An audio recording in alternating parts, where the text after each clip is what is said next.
എറണാകുളം ചെല്ലാനത്തെ വാഹന പരിശോധനയ്ക്കിടെയുണ്ടായ അപകടത്തിൽ പോലീസ് വാദങ്ങൾ നിഷേധിച്ച് പരിക്കേറ്റ അനിലിനൊപ്പം ബൈക്കിലുണ്ടായിരുന്ന സുഹൃത്ത് രാഹുൽ സാബു റിപ്പോർട്ടറിനോട്. പരിക്കേറ്റ അനിലിനെ ആശുപത്രിയിൽ എത്തിക്കാൻ പോലീസ് വാഹനത്തിൽ കൊണ്ടുപോകാൻ അവർ തയ്യാറായില്ല. കൊണ്ടുപോകണമെന്നാവശ്യപ്പെട്ടപ്പോൾ പിന്നാലെ വന്നോളൂ എന്ന മറുപടിയാണ് ലഭിച്ചത്. അപകട സമയത്ത് തങ്ങൾ മദ്യപിച്ചിരുന്നില്ല. പോലീസിനെതിരെ ഉയർന്ന ആരോപണങ്ങളിൽ നിന്ന് രക്ഷപ്പെടാനാണ് തങ്ങൾ മദ്യപിച്ചു എന്ന പ്രചാരണം പോലീസ് നടത്തുന്നതെന്നും രാഹുൽ പറഞ്ഞു. സാറേ, ഒരു കൂട്ടൻ അവിടെ കിടക്കുന്ന അവനോട് ഹോസ്പിറ്റലിൽ കൊണ്ടുപോകണം. പുള്ളി എടുത്ത് വായിക്ക് ഒറ്റ കാര്യം പറഞ്ഞോളൂ. അതൊരു കാര്യം നീ വണ്ടി എടുത്തോണ്ട് നീ അവനെ കൊണ്ട് പോകാമെന്ന് പറഞ്ഞു ഹോസ്പിറ്റലിലോട്ട്. ഞാൻ ഇവനോട് പോവാണ് അന്ന് എന്നോട് പറഞ്ഞു. അപ്പോൾ അതൊരു ബുദ്ധിമുട്ടായി പോയി. പിന്നെ പുള്ളി വണ്ടി എടുത്തോണ്ട് പോയപ്പോൾ നല്ല വെച്ചടിച്ചോണ്ട് പോകുമായിരുന്നു. എൻ്റെ ഫോൺ ഓഫ്, അവൻ്റെ ഫോൺ ഓഫ്. എനിക്ക് ഈ സ്ഥലം കറക്റ്റായിട്ട് അറിയില്ല, എവിടെയാണ് ഹോസ്പിറ്റലിൽ നിന്ന് എനിക്കറിയില്ല. എന്നാൽ ആ ജീപ്പിലോട്ട് ഞങ്ങളെ കൊണ്ട് കയറ്റിക്കൊണ്ട് പോകും. അത് ആ ഒരു ഇത് പുള്ളി ചെയ്തില്ല. ഇവരിപ്പോൾ ഈ പറയുന്ന അവർക്ക് ആൽക്കഹോളിംഗ് ആണ്, അങ്ങനെയാണ് നമുക്കും പറയാം. അവർ ആൽക്കഹോളും കാര്യങ്ങളൊക്കെ നമുക്കും പറയാം. ചുമ്മാ ഒരാളെ കണ്ടിട്ട് അങ്ങനെ പറയേണ്ട കാര്യമില്ലല്ലോ. അത് നമ്മൾ മദ്യപിച്ചിട്ടില്ല. കൂട്ടുകാരനെ 4 ഡോക്ടർമാരുടെ കൂടെയാണ് ചുറ്റും നിന്ന് നോക്കിക്കൊണ്ടിരിക്കുകയാണ്. 4 പേര് വന്നായിരുന്നു. കാരണം മൂക്കിൻ്റെ കണ്ണിൻ്റെ നോക്കാം, പല്ലിൻ്റെ ഒക്കെ നോക്കാൻ വേണ്ടി 4 ഡോക്ടർമാർ ഉണ്ട്. ഒരു ചെറുതായിട്ട് മണം അടിച്ചു കഴിഞ്ഞാൽ ഡോക്ടർമാർ മനസ്സിലാവും.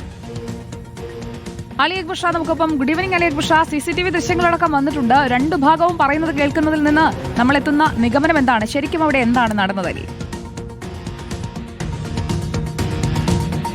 സുജയ്, ചെല്ലാനത്തുണ്ടായ വാഹന പരിശോധനയ്ക്കിടയിലെ അപകടവുമായി ബന്ധപ്പെട്ട് പോലീസിനെതിരെ രൂക്ഷ വിമർശനം ഉന്നയിച്ചുകൊണ്ടാണ് ആദ്യഘട്ടത്തിൽ തന്നെ ഇപ്പോൾ നമ്മളോട് സംസാരിച്ച രാഹുലും അതുപോലെ ഈ പരിക്കേറ്റ അനിലും രംഗത്തെത്തിയിരുന്നത്.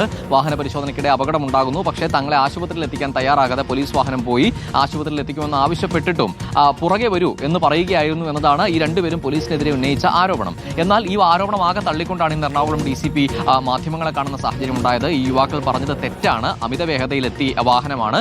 പിന്നീട് ഈ അപകടം ഉണ്ടായപ്പോൾ പോലീസ് ജീപ്പിൽ ആശുപത്രിയിലേക്ക് പോകാമെന്ന് പറഞ്ഞപ്പോഴും അവർ വിസമ്മതിക്കുകയായിരുന്നു എന്നുമാണ് പോലീസിന്റെ വേർഷൻ ഉണ്ടായിരുന്നത്. അതുപോലെ തന്നെ ഇവർ പറഞ്ഞത് മുഴുവൻ കള്ളമാണ്. ആശുപത്രിയിൽ എത്തിച്ചപ്പോൾ പട്ടി കുറുകെ ചാടിയപ്പോൾ ഉണ്ടായ അപകടം എന്ന് ഇവർ പറഞ്ഞു. ആ നിലയിൽ ഇവർ മുഴുവൻ കള്ളമാണ് പറഞ്ഞത്. ഇവർ ആ സമയത്ത് മദ്യപിച്ചിരുന്നു എന്നതുമാണ് പോലീസിന്റെ വേർഷൻ. വീണ്ടും അതിനെതിരെ രംഗത്തെത്തിയിരിക്കുകയാണ് ഈ അനിലിനൊപ്പം ഉണ്ടായിരുന്ന രാഹുൽ പറയുന്നത് അവർ നുണ പറയുകയാണ്, മദ്യപിച്ചിരുന്നു എന്ന് വരുത്തി തീർക്കാൻ ശ്രമിക്കുന്നത് തങ്ങളെ കുടുക്കാനാണ്.